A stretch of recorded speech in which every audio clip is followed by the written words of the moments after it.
G'day, it's fugitive Australian journalist Shane Dowling from the website and YouTube channel Kangaroo Court of Australia. Now this is just a quick intro for a video I'm about to show you from the Senate. Senator James Paterson back in October questioning the Secretary of Home Affairs, Stephanie Foster. And Stephanie Foster is clearly lying, trying to cover up the fact of when she did or didn't know about a Chief of Staff being referred to the National Anti-Corruption Commission for corruption allegations, which ultimately led to a Chief of Staff resigning. And this video is a follow-up to my previous video, which is titled NAC Finds Home Affairs Chief of Staff Stephanie Colabarrick Acted Corruptly, which I just published a few days ago. So if you haven't watched that, I'll put a link to that video below this video on YouTube. You can watch that as well because they tie in together. And the reason I have no doubt Stephanie Foster is lying is because she's trying to cover up the fact that she knew straight away. As soon as the department knew there was a corruption allegations against her Chief of Staff, they would have told her straight away, which is on the 19th of December 2023. She's trying to make out she didn't know for 3 or 4 weeks later until she got back from holidays when she claims the acting secretary referred her Chief of Staff to the National Anti-Corruption Commission. But I have no doubt that Stephanie Foster knew straight away and she was going to cover it up. And Senator James Paterson clearly isn't buying Stephanie Foster's lies as well. Keeps on questioning her. Secretary, I'd like to ask some questions about Operation Kingscliff. Yes, Senator. Thank you. For those playing at home, this is the NAC investigation into a Home Affairs official. When did you first become aware that there might have been issues relating to this official? In January of 2024, Senator. Right. My understanding from the report is that Home Affairs as a department became aware on the 19th of December when its Integrity and Professional Standards branch received a referral. So you weren't told at that time? I don't believe so, Senator, but I would ask the officials from that team to check their records. My understanding is that I became aware on my return from leave in early January. Right. I have here on the timeline from the report that it was on the 12th of January that you made a referral to the NAC Commissioner, so presumably it was around that time or sometime prior to that that you learned of it? So, Senator, the referral was made by the acting secretary in the week that I was in a period that I was on leave. Right. So I learnt on my return shortly after the referral had been made. Okay. So you weren't aware prior to Christmas that a referral had been made to the Integrity and Professional Standards branch? That's correct, Senator. Right. But as I said, I'm asking the branch to make sure that my recollection is correct. Isn't it the case that the relevant departmental official was working on your team? That's correct, Senator. What substantive position did they hold on your team? My Chief of Staff, Senator. Right. So the Integrity and Professional Standards branch learnt on the 19th of December of a corruption issue involving your Chief of Staff and didn't tell you for weeks? So, Senator, I might ask Ms Tressler, the Chief Operating Officer, if she can come and assist us with the process that went on in that period. I'll also ask my office to check the dates of my leave over that period. Thank you. I don't want to put words into Ms Tressler's mouth, but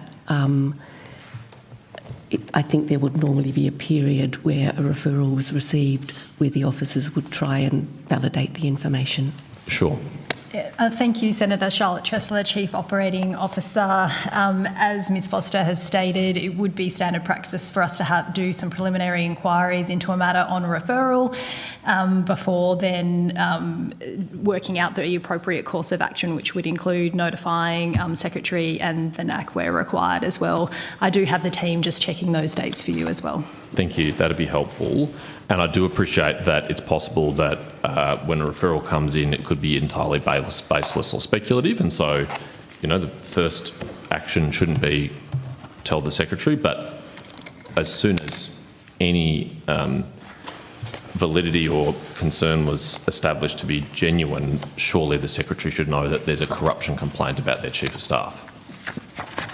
That's absolutely correct, Senator. I agree. Right. So I really can't persist much without having that timeline. How far away is that timeline about? The team are checking it currently, so I'll let you know as soon as we've got that. Okay, thank you. I'll persist as best as I can. Secretary, how did you first become aware of this official's conduct? So in the handover briefing on the day I returned from leave, Mr. Smythe, who had been acting secretary, advised me that he had received a report, including a recommendation for a referral to the NAC, which he had actioned in my absence. Right, is he here? No, Senator. And why is that? He's transferred to the Department of Education, Senator. Okay, that's unfortunate because obviously he has contemporary knowledge of receiving this complaint and making the referral.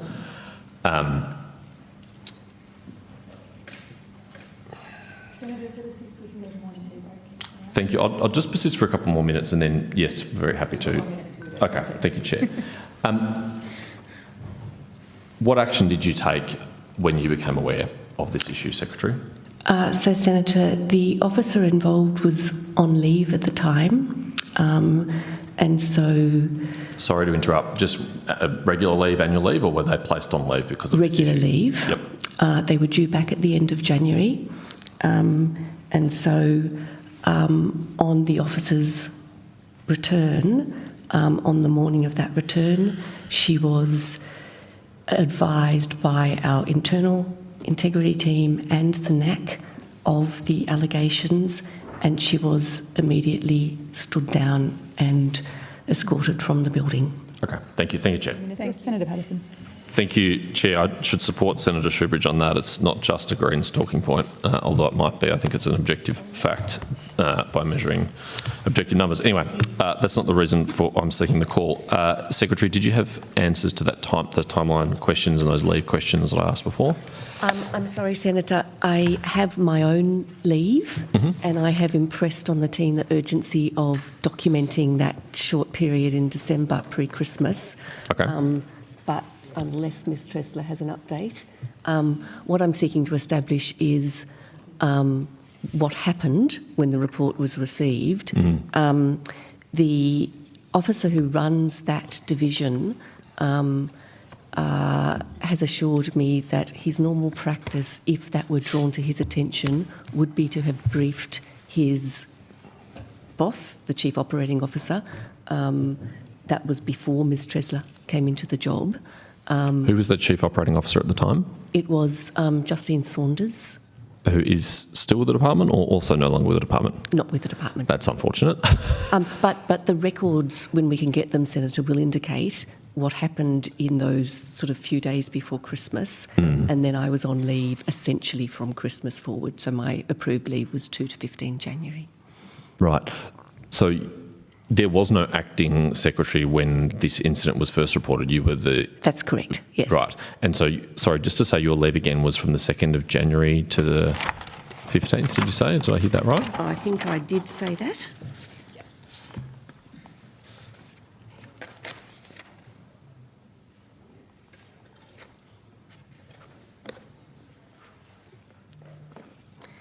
Yep, 2nd to 15 January.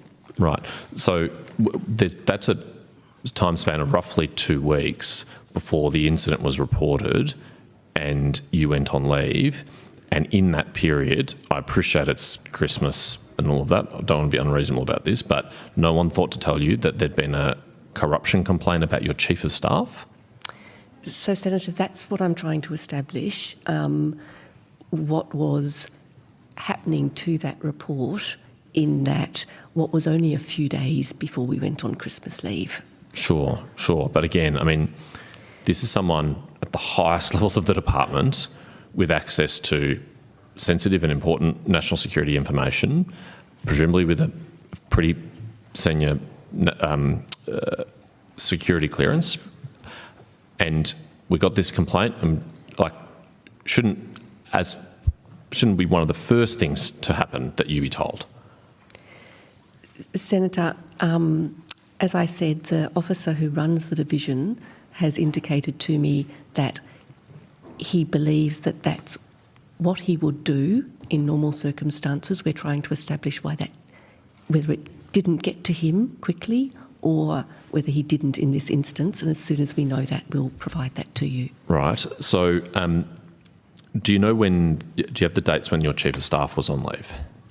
Because obviously she was on leave when this was referred to the NAC, and as you say, when she came back in, was immediately put on leave or dismissed or whatever it was.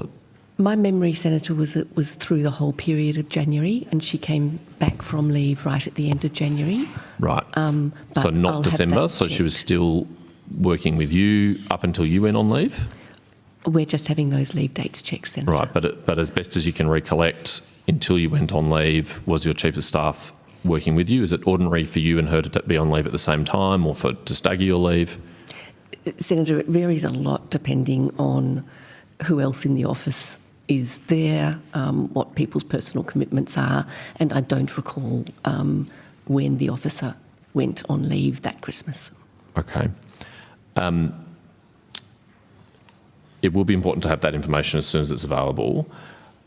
What steps have you taken since then to satisfy yourself that nothing was compromised while she was in the role of Chief of Staff to you? So, Senator, we have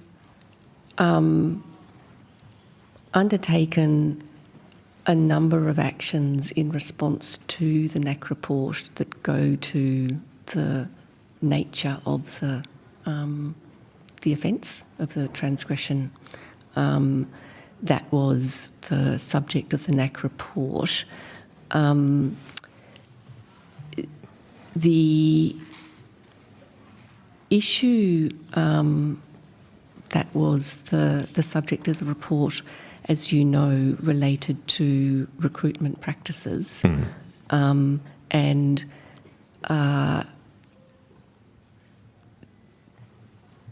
to my knowledge, there was no related activity in my office that Sure. caused me to check that. And I hear you choosing your words carefully there, but of course, if someone is willing to engage in corrupt activity in one area of their duties, shouldn't we be concerned that they'd be willing to engage in corrupt activity in other areas of their duties, particularly when it comes to something sensitive like national security?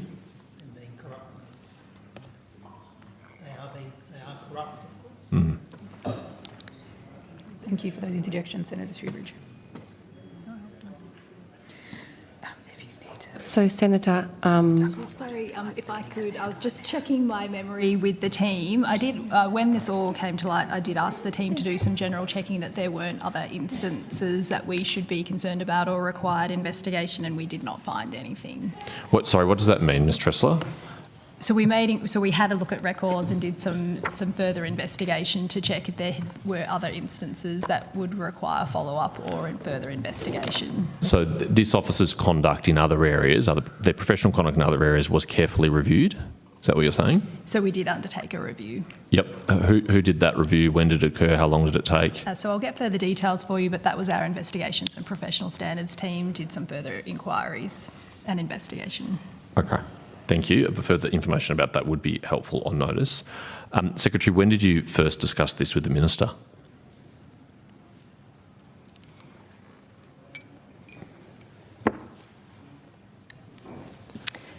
Senator, I don't recall an exact date. I do recall bringing it to his attention at a very early opportunity because of the sensitivity of the role that the officer was in. Mm-hmm. Can you take that on notice? I can, Senator. Thank you.